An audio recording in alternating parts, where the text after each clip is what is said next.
Morning everyone, welcome back to my channel, welcome back to my new blog. কেমন আছো সব? আশা করি ভীষণ ভালো আছো। এখন বাজে 11টা। আমি এখনই ঘুম থেকে উঠিনি, অনেকক্ষণ আগে উঠেছি।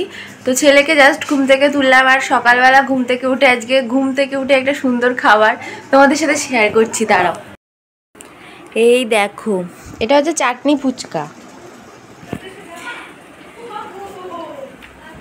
কাকিমা নিয়ে এসছে আমার ছেলে চাটনি ফুচকা খেতে ভীষণ ভালোবাসে, তো সেই কারণে নিয়ে এসছে। এই দেখো, একটুখানি খেয়ে রেখেছে, ওর ভালো লাগা। তো এই জাস্ট ফ্রেশ হয়ে এলাম, এই বিছানা টিছানা ক্লিন করব। তো আজকে আছে ছেলের ওই কি বলে ওটাকে, তেল খাওয়ায় না বাচ্চাদের, ওখানে নিয়ে যেতে হবে। তো এখন বাজে প্রায় 11টা 10-15, আমি রেডি হয়ে বেরোবো। সঙ্গে বাচ্চা থাকলে না, তুমি যেই টাইমে বলবে তার উল্টো টাইমে সবসময় কোনো না কোনো কাজে তোমাকে বেরোতে হয়। পারফেক্ট টাইমে কোনো সময় তুমি কোনো জায়গায় বেরোতে পারবে না। আমি জানি না, যতটা তাড়াতাড়ি চেষ্টা করি তারও বেশি লেট হয়ে যায়। সবসময় ভাবি একদম পারফেক্ট টাইমে সব জায়গায় পৌঁছবো, কিন্তু না, আমার পক্ষে সেটা হয়ই না। কেন জানি না, একবার এদিক থেকে ওদিক, ওদিক থেকে এদিক, এই ছুটোছুটি করতে গিয়ে সময় চলে যায়। যাই হোক, আমরা ভেবেছিলাম প্রথমে টোটো করে যাব, তারপর আমার বর চলে এসেছিলো কাছ থেকে, তাই ভাবলাম যে ওর সাথেই চলে যাই। ওকে বলেছিলাম আমাদের ড্রপ করে দিয়ে চলে আসবে, যদি দেরি হয়। তো আমাদের খুব বেশিক্ষণ দেরিও হয়নি। আমি যাওয়ার পরে আমার আগে একজনই ছিল, তো ওর হয়ে গেল আর আমাকে দিয়ে দিল।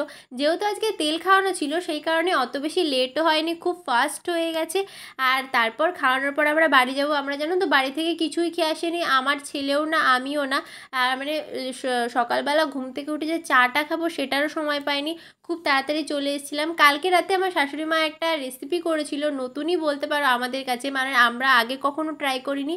মাই ফার্স্ট টাইম ট্রাই করেছে, এটা দেখে বুঝতে পারছো, মোগলাই। তো আমরা সেটাই ব্রেকফাস্টে খাচ্ছিলাম, এত ভালো হয়েছিল। প্রথমে ভেবেছিলাম তোমাদের সাথে শেয়ার করব, তারপর ওই যে আমার একটা সেম প্রবলেম, সব কিছু ভুলে যাই।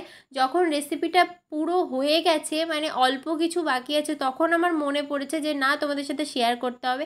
যাই হোক, পরের দিন যখন করব তখন নিশ্চয়ই তোমাদের সাথে শেয়ার করব। আর আজকে না আমাদের বাড়িতে একটা নতুন রান্না হচ্ছে হাঁড়িতে, এটা হচ্ছে মাটন। রান্নাটা নতুন না, এই যে হাঁড়ির এই প্রিপারেশনটা, এটা নতুন।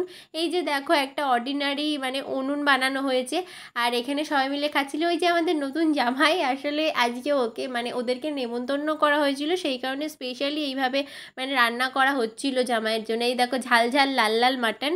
আর আমার খাওয়ার পরে আমারও সেই একই জিনিস মনে পড়েছে যে কেন আমি তোমাদের সাথে শেয়ার করলাম না। তো যেরকম পরিস্থিতি ছিল আমি সেইভাবেই তোমাদের সাথে শেয়ার করে দিয়েছি। দেখো, তোমাদের সাথে শেয়ার করেছি, এটাই তো একটা ভালো লাগার জায়গা না। কেমনভাবে করেছি এটা একটু একদম কিছু মনে করো না। আর তারপরে বসে বসে না একটু আইসক্রিম খাচ্ছিলাম। আসলে আইসক্রিম খেতে খেতে একটু গল্পও করছিলাম। তারপর ভাবলাম যে না, এখন একটু ছেলেকে ঘুম পাড়াতে হবে। সারা দিন ওর পিপি পিপি করেছে, সারা দিন ও ঘুমায়নি, ও সবার সাথে ছুটোপুটি করেছে। এবার ওকে একটু ঘুম পাড়াবো। ওকে ঘুম পাড়ানোর পর আমিও একটু ঘুমিয়েছিলাম। তারপর হঠাৎ আমার ননদ এসে ডাকলো যে চলো এবার বাজারে যেতে হবে, কারণ রাতে হবে চিলি চিকেন আর রুমালি রুটি। তো কী করব, ঘুমটার ব্যাগরা দিয়ে উঠে ওর সাথে চলে গেলাম শ্বশুরের দোকানে। ওখান থেকে সমস্ত বাজার টাজার করে আসবো। তারপর রাতের বেলা মা আবার রান্না করবে। যেহেতু রুটিটা অর্ডার করা আর মাংসটা যেহেতু চিলি চিকেনটা বাড়িতেই হবে, তো একটু তাড়াতাড়ি যাচ্ছিলাম। যাই হোক, ঘুমের 12টা বাজলে কি করা যাবে, যতই হোক জামাইয়ের জন্য করতে হবে স্পেশালি। ঘুমের 12টা বাজলে কিছু করার নেই। আর এই পাশটায় না সন্ধেবেলা অনেক বাজার বসে, ভীষণ ভালো লাগে জানো তো, যখন এত চারিদিকে সবজি সবজি দেখি না, সব নিয়ে চলে যায়। কিন্তু আমি তো সবজি বাজারই করতে পারি না। যাই হোক, আমার ননদ আর আমি কিছু একটা নিয়ে হাসাহাসি করছিলাম, আমারও তো মনে পড়ছে না। আর বাজার কমপ্লিট, এবার যাব বাড়িতে। বাজার করেই রেখেছিল আমার শ্বশুরমশাই, শুধু আমরা টাকা দিয়ে আর কি সবজিগুলো নিয়ে চলে আসছিলাম। আর বাড়িতে এসে সবার আগে আমি গোপালকে খেতে দিয়ে দিয়েছি, কারণ রাত হয়ে গেলে না সবার খাওয়া হয়ে যাবে, গোপালের খেতে দেরি হয়ে যাবে। যতই হোক, ও আমার ছেলে হলেও ও তো ভগবান, ওকে সবসময় একটা পারফেক্ট টাইমে তো সব কিছু করা উচিত না। তো তারপর দেখো, এবার তোমাদের সাথে শেয়ার করি আমাদের চিলি চিকেন, কি ভালো দেখতে হয়েছে। আমি জানি না ক্যামেরায় তোমরা কতটা বুঝতে পারছো, কিন্তু ভীষণ দেখতে ভালো হয়েছিল, খেতেও খুব টেস্টি হয়েছিল। আর সবাই মিলে আজকে খেতে বসেছিলাম, সেটাও শেয়ার করতে ভুলে গেছি। রাতেবেলা খাওয়া দাওয়া কমপ্লিট করে তারপর মনে পড়েছে যে না, তোমাদের সাথে শেয়ার করতে হবে। তোমাদের তো শেয়ার করলামই। রাতে হয়েছিল চিলি চিকেন, আর রুটিটা অর্ডার করা হয়েছিল রুমালি রুটি। তো এই ছিল আজকে সারাদিনের আমাদের ডেলি ব্লগ। যা যা করি সবই তোমাদের সাথে শেয়ার করলাম।